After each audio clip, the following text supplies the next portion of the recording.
The Cause Within You, Finding the One Great Thing You Were Created to Do in This World. Written by Matthew Barnett with George Barna. Published by Barna Books, an imprint of Tyndale House Publishers, Carroll Stream, Illinois. Chapter 1. A Night on the Streets. Something stirred me awake. I struggled to open my eyes. My surroundings slowly came into focus. It was dark, with rays of light off to the side that barely penetrated my peripheral vision. I heard indistinct noises nearby, a kind of low mumbling coming from a few feet away, and I felt a presence. As things came into focus, I realized somebody was staring into my eyes. I stared back and realized it wasn't a somebody, it was a something. I squinted to crystallize the image and realized it was a cat. No, wait, it was a rat. A rat the size of a cat. Supersized. Its eyes were maybe 3 inches from mine, its whiskers even closer. Other than the twitching of its nostrils as it catalogued my scent, it was perfectly still, studying me with obvious hostility. Now I was awake, aware of where I was and what was happening. I remembered having carefully placed my large sheet of cardboard on the pavement in this alleyway, maybe 20 minutes ago, hoping for an hour of peaceful slumber on the streets of Los Angeles. What was it, 4, maybe 5 o'clock in the morning? An unrhythmic series of moans filled the air from other homeless people lying farther up the alley, doing their best to get some shut-eye.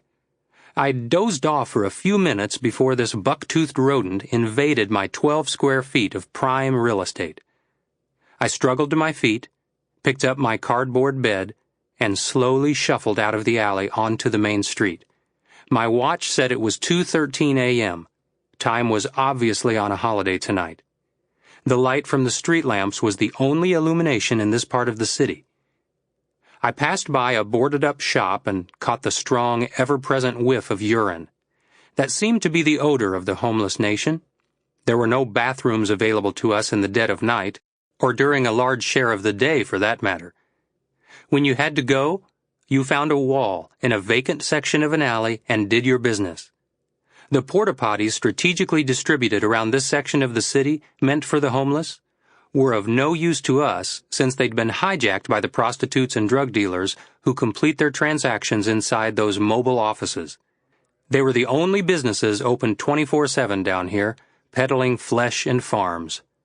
No homeless person in his right mind would enter those disease-riddled fiberglass boxes unless they were completing a deal. Fellow vagabonds shuffled past me, traveling in the opposite direction. A woman wearing a tattered army jacket and a wraparound skirt that was frayed at her calloused bare feet hobbled by. Her hair was a mess of tangles, her eyes sunken, wrinkles creasing her forehead as she shuffled along. A frail man, who looked to be in his mid-50s but was probably 30-ish, was a few paces behind her, toting a ragged backpack that I suspected contained all of his worldly possessions. Another haggard-looking fellow was 10 feet farther down the sidewalk, slumped over one of the parking meters, staring vacantly across the street. He had nowhere to go, no time by which he had to be there. He was simply taking a break from his nightly march to wherever. These fellow denizens of the streets were dead on their feet, but experience had taught them to keep moving, to stay alert. Darkness was the scourge of life. Inactivity was an invitation to danger.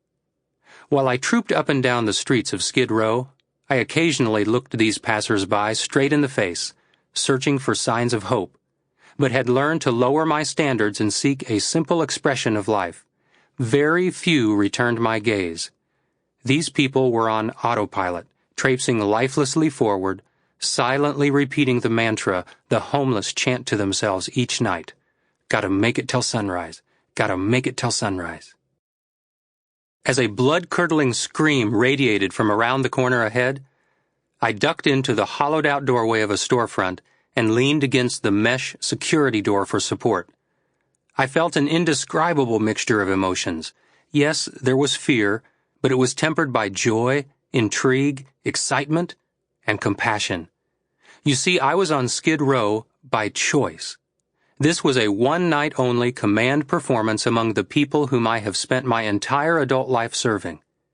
I am the pastor of a megachurch. Sample complete. Ready to continue?